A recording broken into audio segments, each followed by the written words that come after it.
Здравствуйте, дорогие друзья! Я приветствую вас на канале «Жизнь после жизни есть, я знаю», который посвящен доказательствам жизни после смерти и устройству потустороннего мира, куда каждый из нас попадает по завершении своего земного пути, где и воссоединяется с ранее усопшими родными и любимыми и продолжает бесконечное путешествие по нашей прекрасной и удивительной вселенной.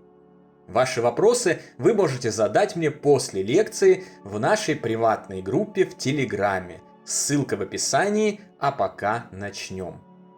И сегодня мы поговорим о том, что ждет нас и наших близких сразу после смерти биологических тел, а также узнаем о том, что наши усопшие любимые обязательно остаются рядом с нами после того, как покидают свои тела.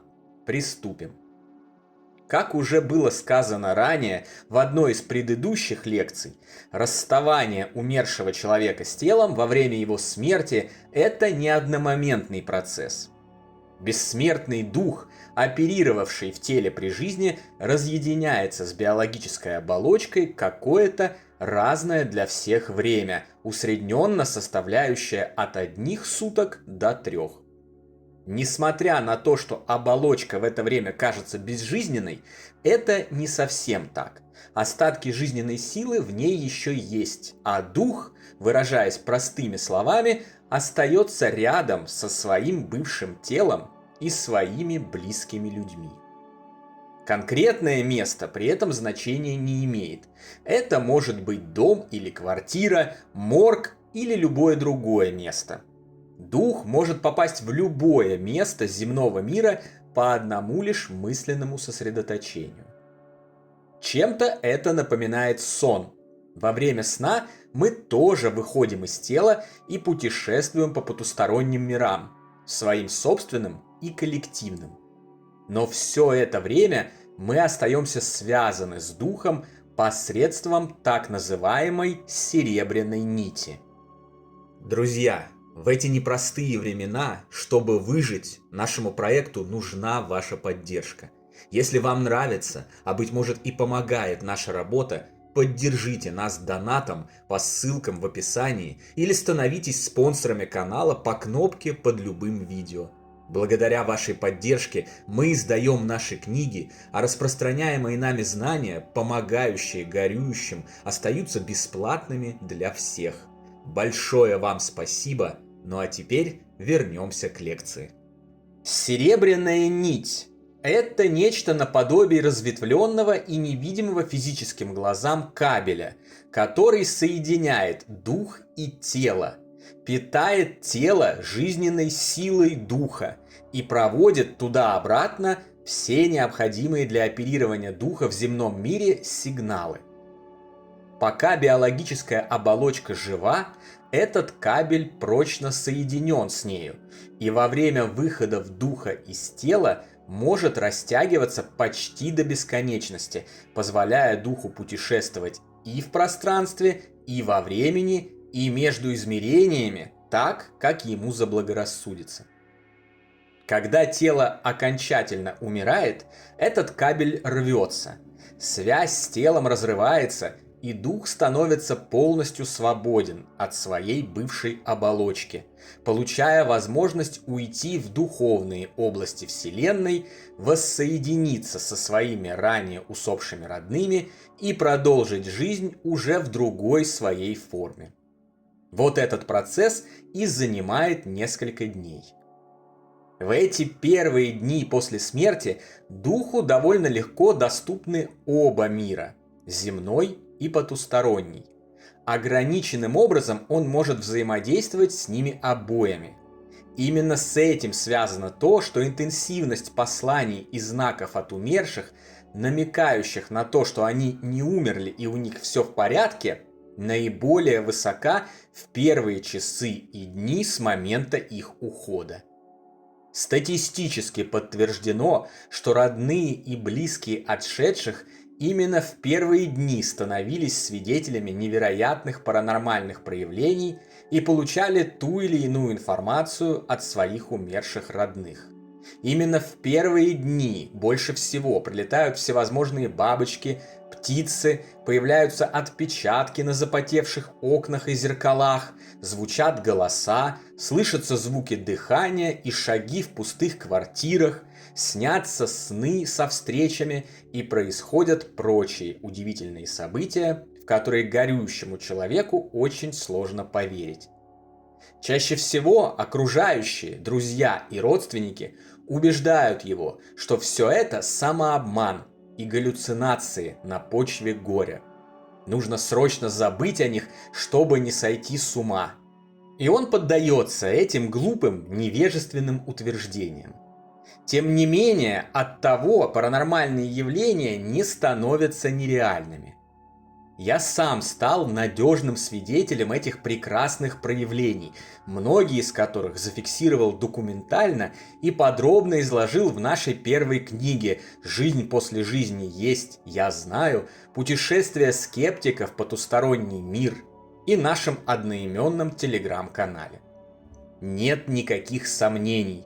В первые дни после смерти биологического тела, пока происходит разрыв связи их духа с телом, наши родные, любимые и близкие остаются рядом с нами.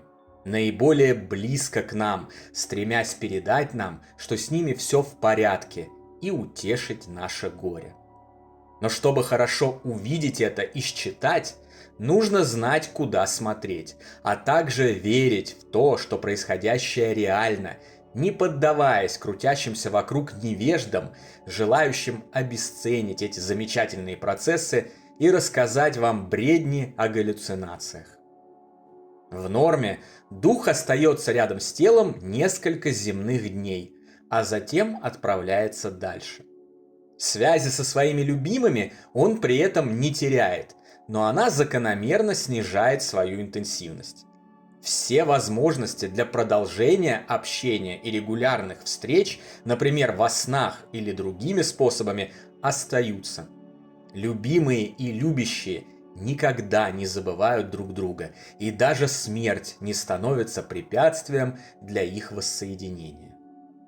Совсем по-другому дело обстоит, когда умерший обладает некорректными настройками психики и за прожитую жизнь не успел их наладить.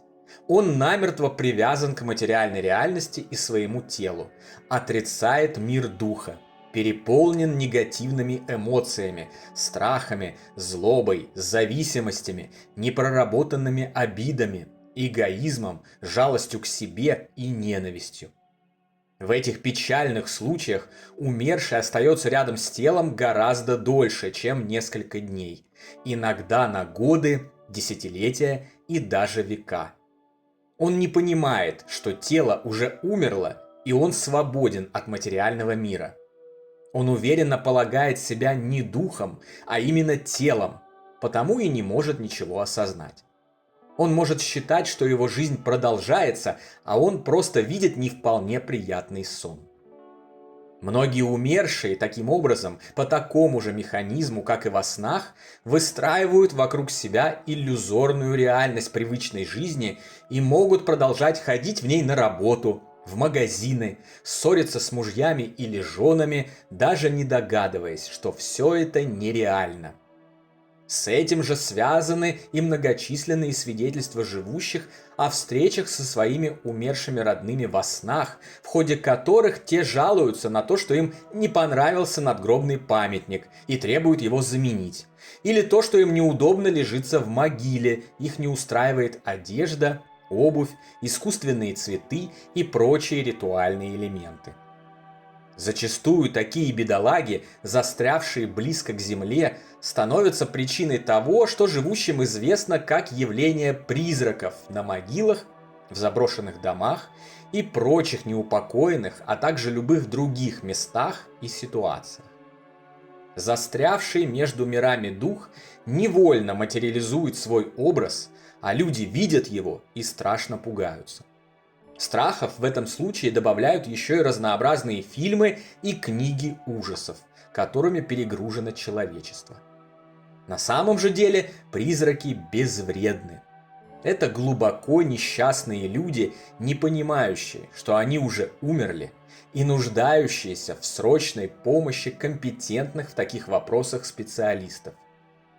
Все это примеры духовных патологий, которые осложняют посмертный путь человека и мешают ему отправиться в прекрасные области духовной вселенной, воссоединиться со своими близкими и продолжить нормальную жизнь.